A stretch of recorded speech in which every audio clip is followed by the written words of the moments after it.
caught in the streams of life, like the pain and the sorrow. Ons is weer terug en ons is weer terug op dieselfde trant en tema. En wat belangrik is dat ons verstaan, waar is ons op pad heen?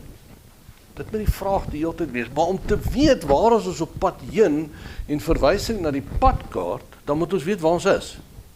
En as jy met 'n padkaart werk, moet jy maar sit en sê, weet jy wat, dis waar ek nou is. En waar is ons nou? Kyk 'n bietjie na Tweede Kronieke, ek lees gewoonlik maar uit die Engels uit. Tweede Kronieke 13 verduidelik vir my 'n skrifgedeelte wat ons in meer besonderhede na gaan kyk van Samuel. En die kern van hierdie skrifgedeelte en die kern van dit wat in die lewe van Samuel my getref het, ons kan die Here dien. Ons kan elke Sondag kerk toe gaan. Ons kan alles doen wat die dominee van ons verwag. Ons was so gewees as gesin in die NG Kerk in Pretoria hier in die Oosgemeente. My pa was 'n ouderling, ek was eventuele diaken gewees. Ons was jare in die kerk. As daar iemand is wat iets moet doen in die kerk, dan was dit my ma. Is daar iets wat gedoen moet word, dan is dit deel van die Venter familie. Die dag toe ek my aanneming doen, was daar 'n groot kompetisie tussen my en een van my skoolvriende gewees, om te kyk, wie kan by die tafel sit. Nou dit was die eer van alle ere, om aangeneem te word, en by die tafel te sit. Daar is net 2 kandidate wat by die tafel sit, saam met die dominees, en die hoofouderling, en die hoofdiaken. Die hele Sanhedrin is daar uitgepak, en hulle bedien jou met nagmaal. Flippin awesome. En weet jy wat? Ek het by die tafel gesit. Ek was baie trots daarop, want ek het 'n nuwe soet opgekry. Maar van God het ek niks geweet. En waaroor gaan het? In vers 11 lees ek, they offered to the Lord every morning and every evening burnt off sacrifices and incense of sweet spices. They set in order the showbread on the table of pure gold and attend to the golden lampstand. Dit was die funksie van die priesters. That its lamp may be lighted every evening. Maar luister nou. For we keep the charge of the Lord our God, but we have forsaken him. We keep the charge of our Lord our God, but we have forsaken him. Is dit waar in jou lewe? Nou gaan jy vir my sê, maar how do we forsaken the Lord? Hoe werk dit in ons lewe dat ons daar loop? Wel, kom ek hanteer 'n eenvoudige ding.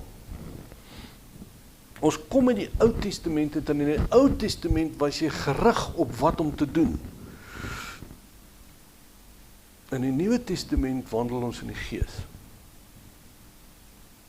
En baie mense kyk aan, dit was altyd 'n geweldige groot ding in die beginjare gewees. Maar weet julle wat? Dit is 'n opdrag van die skrif. Kom ons kyk net 'n bietjie na Romeine 8. Wat is belangrik hier in Romeine 8? Romeine 8 is iets wat ons oë oopmaak.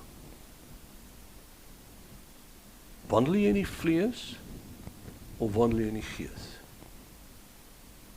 Waarmee is jy besig? Want wanneer jy in die vlees wandel, is dit vyandskap teen God. Kyk wat sê hy, Wanneer ons kyk na vers 6, Romeine 8 vers 6. Now the mind of the flesh is sense and reason. Interessant, né? Mense het altyd vir my gesê, maar waarom wil jy dit doen? Dit is nie logies nie. Hoe kan jy vir my sê, dit is logies? Want God het jou 'n brein gegee. Wel, hy het my 'n brein gegee, maar dis om my arms en my bene te beweeg, sodat ek funksioneel kan wees binne die sienlike dimensie wat ons verwys na as werklikheid.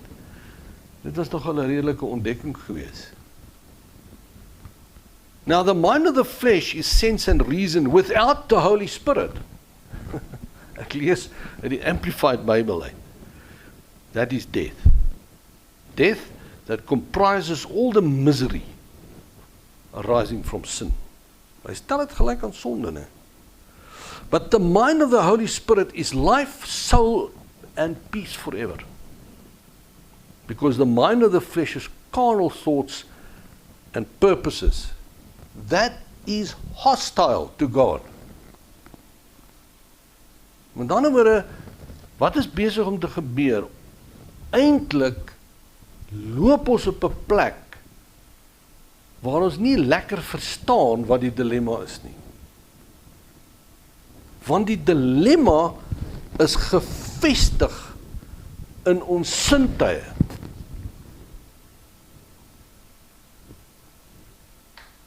Ons is vasgevang in die wet van lineariteit. Nou kom ons hanteer vinnig die wet van lineariteit. Lineariteit werk as volg. Nou die mens is daarop ingestel. Ek weet hier's 'n probleem. Hier's 'n probleem voor my. Ek sien hierdie probleem. Ek het hierdie probleem. Nou begin ek dadelik 'n uitkoms soek. Ek is so bedraad.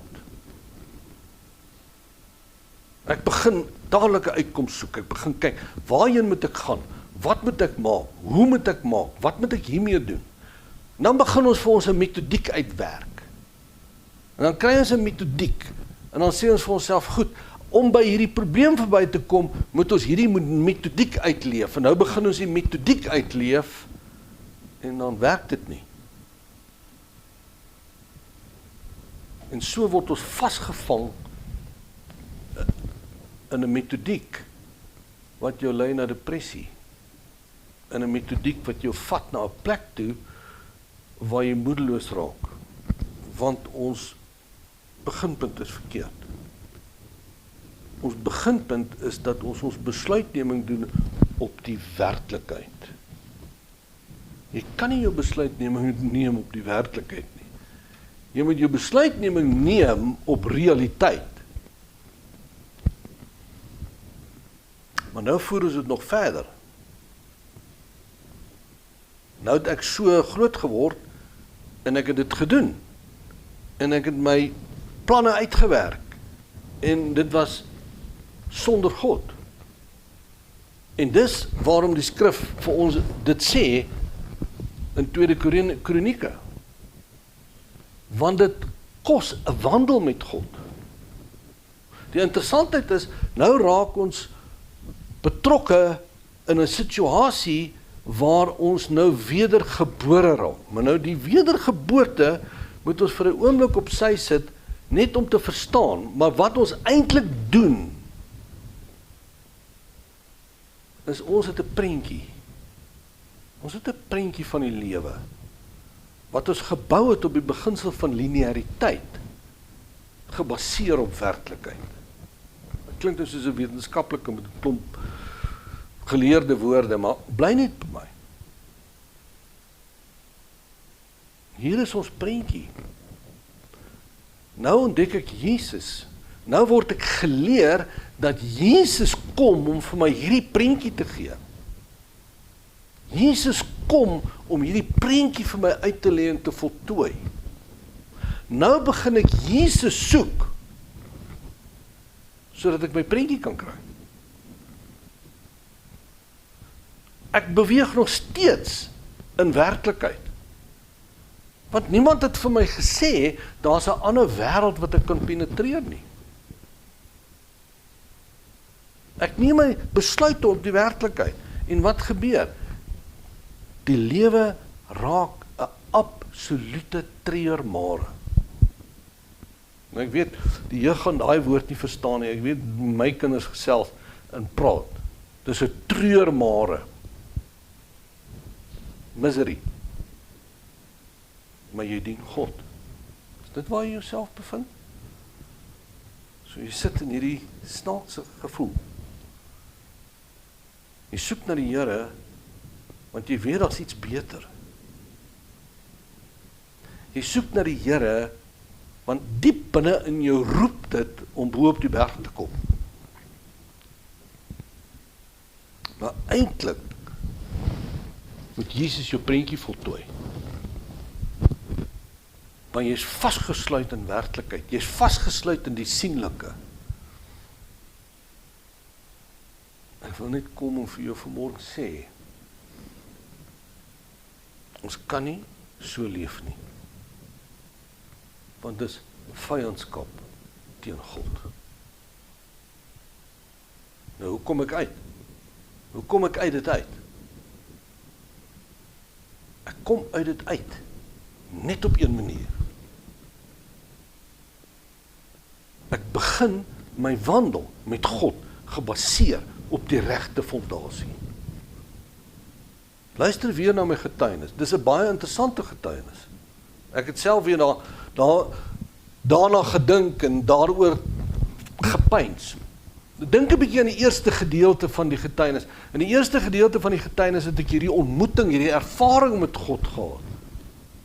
En alhoewel dit 'n onstuimigheid in my lewe gebring het, het dit gekwei na ruk. Toe kry ek hierdie plek waar ek die gebed bid, en ek hoor, maar Jesus is nou die een wat alles net vir my gaan gee, en ek het hierdie prentjie in my lewe, en Jesus gaan my prentjie vervul. En dit werk toe ook nie. Nou kom ons en ons sê, wat gebeur toe aan die einde? En dis toe waar ek in hierdie muur inloop, hier by 2009, 2010, 2011. En ek kan nie verstaan waarom ek in die muur inloop nie. Ek kan jou sê, daar was 'n keuse gemaak in die verkeerde rigting. Want niemand het my die padkaart gewys nie. So, weet net, daar is hulp vir jou. As dit is waar jy jou vandag bevind, dan wil ek vir jou sê, daar's 'n lig in die pad. Bly net by my, ons sal daar kom.